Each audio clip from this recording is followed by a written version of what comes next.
Donald Trump recently hosted a rally in Madison Square Garden, New York City, that was almost like a second RNC convention. It was like really big, a lot of speakers coming in, Tucker Carlson, a huge host of people.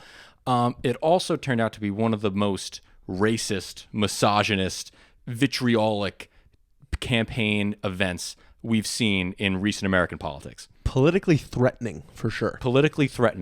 And so the first one, okay, this guy comes up on stage with the Trump Vance sign right in front of the podium, and he gets up there and he starts doing, his comedy bit. Do you remember his name? No. No, it doesn't matter. I was just thinking, like, oh, God, it would be good if I knew his name. I know, I think it's Tim something. But the guy, he's going off about all these different things. And then he's like, did you hear about there's a new island in the middle of the ocean that's all trash? He's like, I think it's called Puerto Rico. What is going on?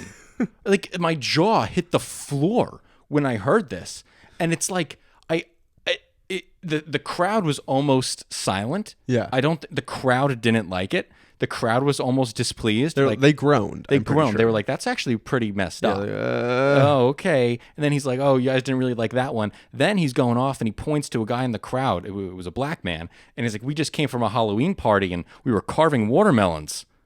What is going on right now? Again, with the Trump Vance sign right there, all endorsed by this guy, by the guy running for president, who picked this guy as a speaker, okay? Not only did he pick this guy as a speaker, he proofread and edited the speech before he went up there. Originally, this guy called Kamala Harris the C word. Really? And they took that out of the speech. So the campaign did? Yes, the campaign did. Okay. Oh, what did I don't mean Trump actually read it. I don't know if Trump can read. No, I'm kidding. But the campaign read through the speech. Took out the part where Kamala Harris was called the C word from this guy. But left the watermelon joke. Yeah. Left the Puerto Rico trash island joke. And then the other speakers come up and they're calling Kamala Harris the Antichrist. You want to talk about that language that can incite violence or hatred? Yeah. How about calling someone the Antichrist? Sure. Yeah. You know? Grant Cardone, the business guy, implied that she was a prostitute because she was like, her bodyguards are pimp handlers. Oh my God. Yeah. See, so this is deeply misogynist, deeply racist, deeply xenophobic. And finally, I think the media actually held Trump to task on this one. A lot of the news headlines that came after this were like Donald Trump's racist rally in New York City. And I'm very, very glad that the media is being honest about that event. You cannot watch those things because let's people say, oh, he's a comedian. It's a joke. What's a joke about calling the island trash? What's the joke there? Is the joke that Puerto Rico is trash? Is that the whole joke? That's not a joke. That's just what you think. That's not a joke anymore. Yeah. Right? Yeah. There's no punchline. Square the circle. No, there's no punchline. It's just you making fun of people. Yeah. There's no joke.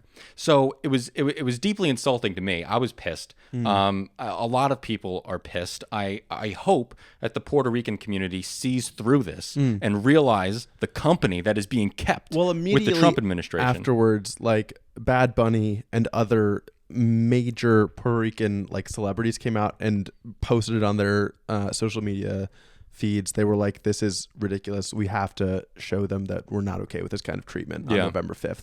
So that's good. I mean, that combined with the media coverage is probably the best you get.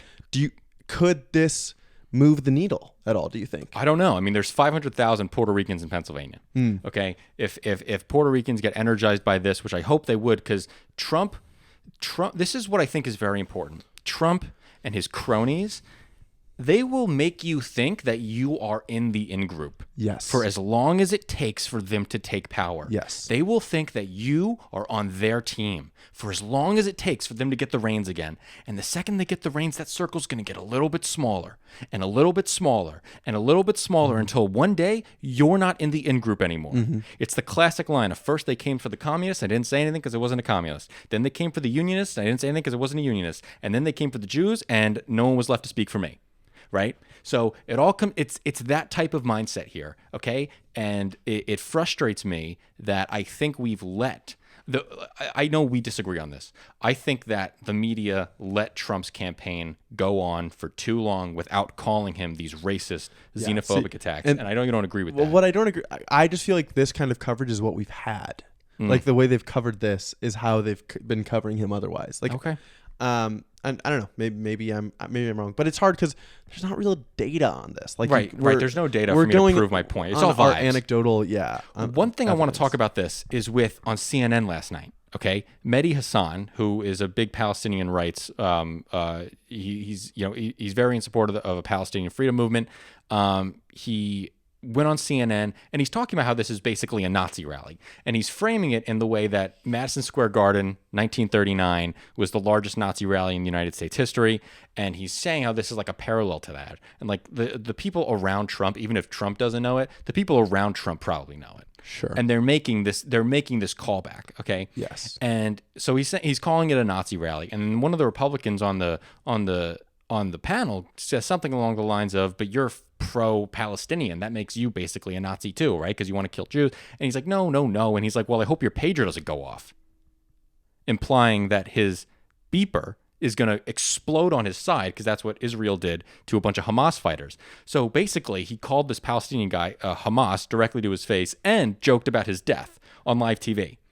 The entire CNN panel was absolutely shocked, and good thing happened. That guy who said this got fired, and he will never be on CNN ever again. My issue is I'm scared that these guys are starting to get comfortable saying this on live TV. These are things that they're just saying now. They're not hiding it. They look at a Palestinian guy and they say, "I hope your pager doesn't go off." They're not hiding it anymore. And I think the more and more Trump gets power, they're not going to be hiding it anymore. Yeah. And that really scares me. That is frightening. So how did it end? How does it stopped? He loses. Yeah. Isn't this the media problem that we kind of talked about last week, where it's like these people exist and not having them on doesn't decrease their number. So like there's not much to be done. Yeah. Besides have them on and then react appalled. I don't know. I don't think the answer. I don't believe that the answer is having them on. You can't have guys on that are joking about other people dying because they're terrorists. You can't do that, right? Yeah. You can't do that. It's just crazy to me. And this was a guy who worked for Vance's campaign. Like this is not. This is an outsider. This was one of Vance's guys. This is an outsider. This is the person who's right in Vance's ear. Yeah. This is what they believe. It's like they're telling you who they are. Why can't we just believe them when they speak? I don't understand it. And so, this MSG rally got a lot of coverage, and I hope it wakes a lot of people up to realize that circle, how big you think it is, how you think it might cover you, it's going to get smaller, and one day it won't. Yeah. Well, the last thing I'll bring up is how the Trump campaign immediately tried to distance themselves from it, even though, based on what you're saying, like they had a hand in allowing this to be said at the rally. And I'm hoping that means that that they're kind of in agreement that this might be significantly damaging to the campaign and to the effort. I guess, but Trump isn't walking away from the event. He calls it like one of the greatest nights ever. No, he's not so walking away much from full the of love. event, but he's saying, I've never met the guy. I didn't even hear what he said. So he's distancing himself from the comedian who said that shit. It's cowardice is what it is. Of It's course. cowardice because he's lying. Yes. Of course he knows the guy. Of course he heard the joke. The joke. Of course. He's lying. And I'm sick of it. I'm just so absolutely sick of it. So I hope we don't have to talk about this guy a week from now.